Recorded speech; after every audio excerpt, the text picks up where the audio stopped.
Okay, welcome back everyone. We're going on to chapter 4. That tie and fight ends? I don't know. Tie and fight ends? Whatever. Anyway. This case making me so mad. The thug we caught might have been one of Superior's boys, but by the looks of it, he was operating on his own. He was definitely hired as a transporter, but he's keeping his lip closed about who might have hired him, as they often do.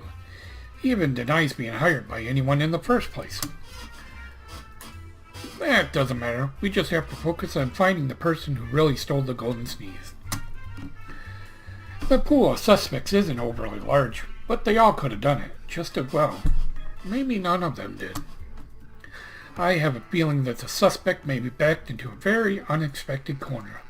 I think I'll need to talk to everyone once more. Then maybe I'll figure out who stole the golden sneeze.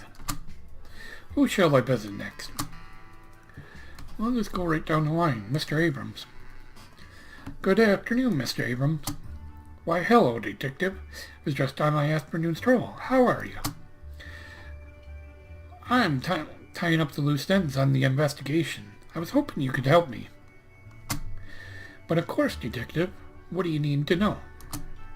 Want to know who had access to the museum before we reinforced its security.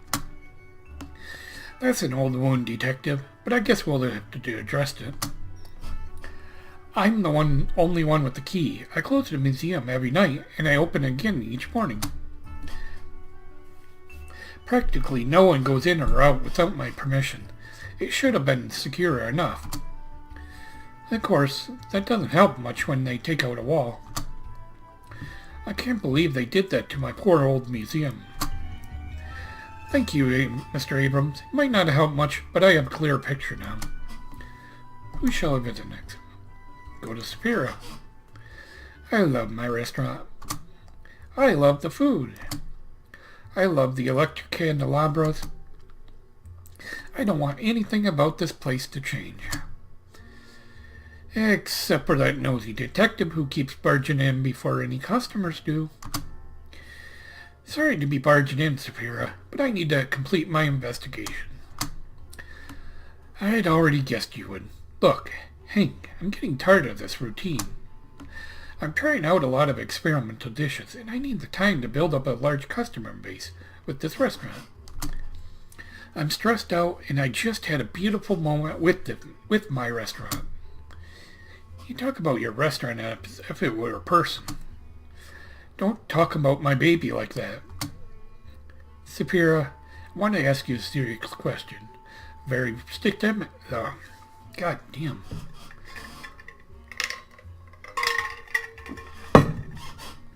A very systemic one. One that you have failed to answer up till now. I'm a Capone detective. I never failed to do anything. What's your question? About the night the golden sneeze was stolen.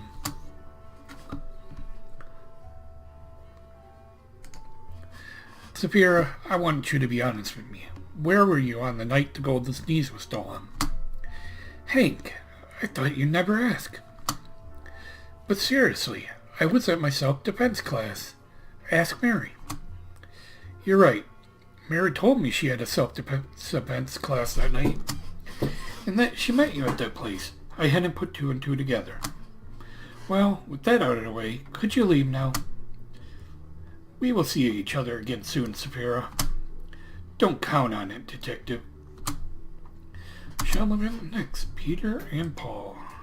I don't like saying this, but Peter and Paul know Mr. Abrams. That may make them connected to the theft.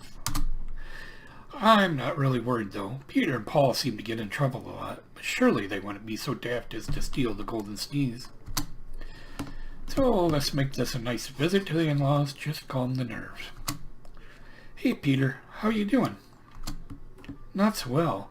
I'm a bit lonely in the factory today. Well, that's happened before, hasn't it? What's the matter? Well, I found this letter at the bottom of the mail pile. It's from our biggest client. He's saying he's just canceled his order. Paul didn't tell me about it. It's from over a week ago. It may put the whole factory at risk of closure. What am I going to do? Calm down, Peter. Did Paul mention where he was going? Said he was running some errands and talking to clients. Is that unusual of him for this time of week?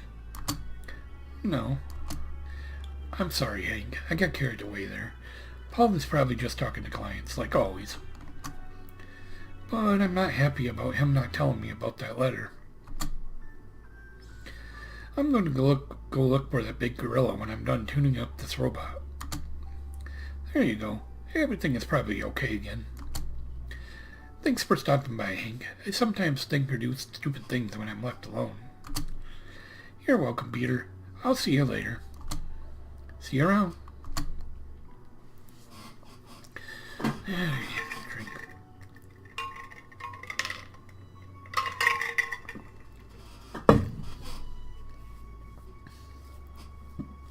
Ooh, excuse me. Something doesn't feel right about that letter. It was opened, yet Peter only read it just now. That means Paul knew the factory was in a lot of trouble, yet he didn't tell Peter about it.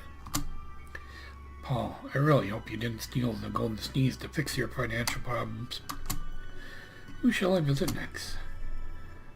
Guess I'm going to see Tomoe. I need to ask Tomoe if that's her real name. One last thing before I can wrap up this investigation. A piece of cheap black fabric was found in the crime scene. Could it be hers? I might not know where she is at every moment, but I might know a way to easily locate her. Oh no, I found a big lump of gold. I hope nobody will try to blow me up. Detective, this is the worst bait I've heard someone use in centuries. But it worked, didn't it? Fine, what do you want from me? I'll either have to trick her into giving me the information or just outright ask for it. What should I do? Provoke a bite. Tomoe, this town isn't big enough for the both of us. You've been blowing up streets and buildings left and right, and I won't stand for it. So I suggest we settle this pre-revolution style. Wait, you mean with a duel? Yes. But you might lose. Yes. Fine, if that's how you want to play it, prepare yourselves. In that moment, Tomoe violently threw open a gate, as was custom in pre-revolution duels, and I could see a big hole in the elbow of her black shirt. Thank you, Tomoe. I found what I came for. Take care. Wait, where are you going?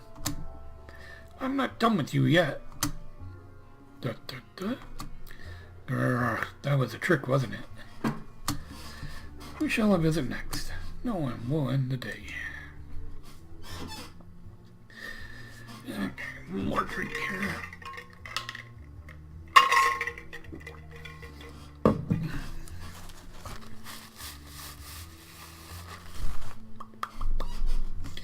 The day hasn't completely passed by the time I return to the station. Good, maybe I can do some paperwork and then get home early. But I spoke too soon. Detective, we brought in a woman who we believe was robbing a bank. Hold it, Constable. Do you have any proof that she did it? Well, she was found near the bank with a bag that's registered to the bank and filled to the brim with cash. Well, that sounds... Wait, is it who I think it is? I am afraid so, sir. Fine, let's get this over with. So, we meet again, Detective. So it seems. Look, Sphera, there's a reason you're my usual suspect, but this is simply ridiculous. You were caught red-handed with a bag of money that's registered to the robbed bank. It was my money, and I got that bag from the bank last week. It only seemed fitting to bring my money back in it. Maybe she hasn't robbed the bank, but my investigation on the museum is still ongoing.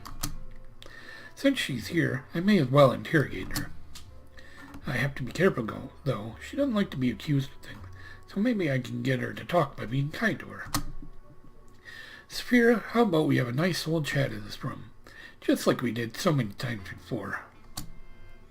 What? With a nice cup of tea like when they arrested my father and you had to interrogate me? Sure, why not? a short while later.